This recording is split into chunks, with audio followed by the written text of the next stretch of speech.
What's most exciting is that TV is now becoming much more data-driven, that there are a significant amount more data sources that are opening up to help us understand our audiences, help us understand viewing habits, help us understand how marketers can take back a little bit more control and put the right message in front of the right person at the right time.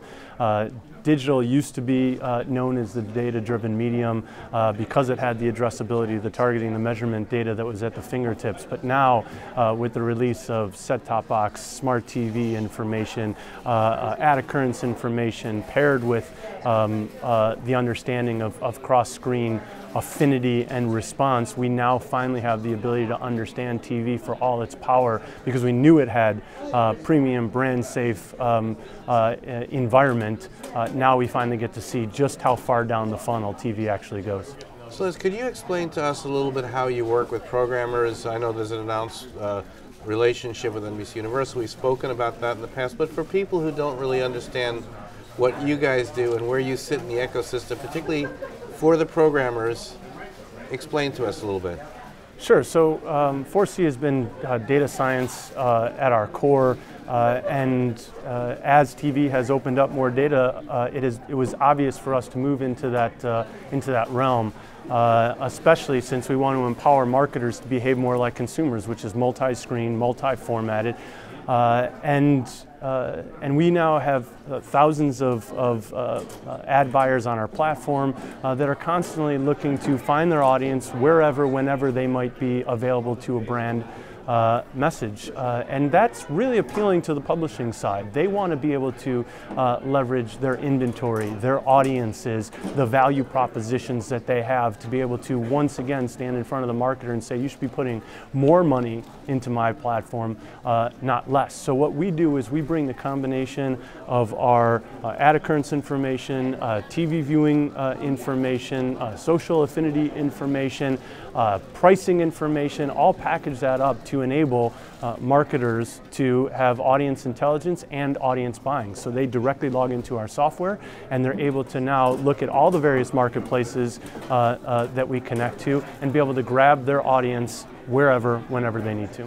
So what are some of the data sets that are emerging, or some that need to be fixed perhaps, or that are new opportunities? And we hear a lot about ACR, we hear a lot about location data, but what's exciting, or what needs to be done, or are we in good shape right now? I think the data ecosystem is constantly going to evolve. I think one of the hot topics is ensuring that the data that's being extracted is privacy compliant. It takes and puts the consumer right at the center to ensure that their information is being used appropriately and is only providing them back with better experiences, wanted experiences. And I think that there are a number of data sources that are emerging that are absolutely focused on that privacy compliant, safe, consumer-centric approach to marketing.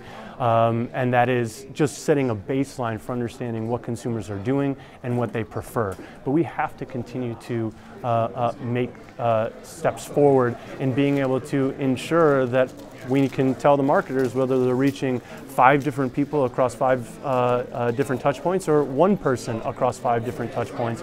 And we need to be able to do that with a high degree of confidence. So some of these data sets are going to have to start to work together, and it requires, because of the privacy, it can't just be a magic bullet. It requires significant mathematics, significant amount of data science to be able to match some of these walled gardens, again at an audience level, so that it continues to improve the experience, but also ensures that privacy is at the heart of all decision making. Cool. And what's next for 4C? What's the road? Give us a little bit of a glimpse of the roadmap. Yeah, as I said before, it's continuing to empower marketers to behave and act more like consumers and bring more intelligence and activations around audiences. We're going to continue to light up more marketplaces, more TV marketplaces, more digital marketplaces. We're going to continue to advance the science so we can do things like de-duplicate reach and frequency and the inefficiency that's happening there. We're going to continue to push so that we can show more competitive intelligence and brand preference metrics as part of the decision-making process, and we're absolutely going to continue to push the envelope on measurement and attribution so that marketers can continue to evolve who they want and their understanding of who they want to reach and when they want to reach them.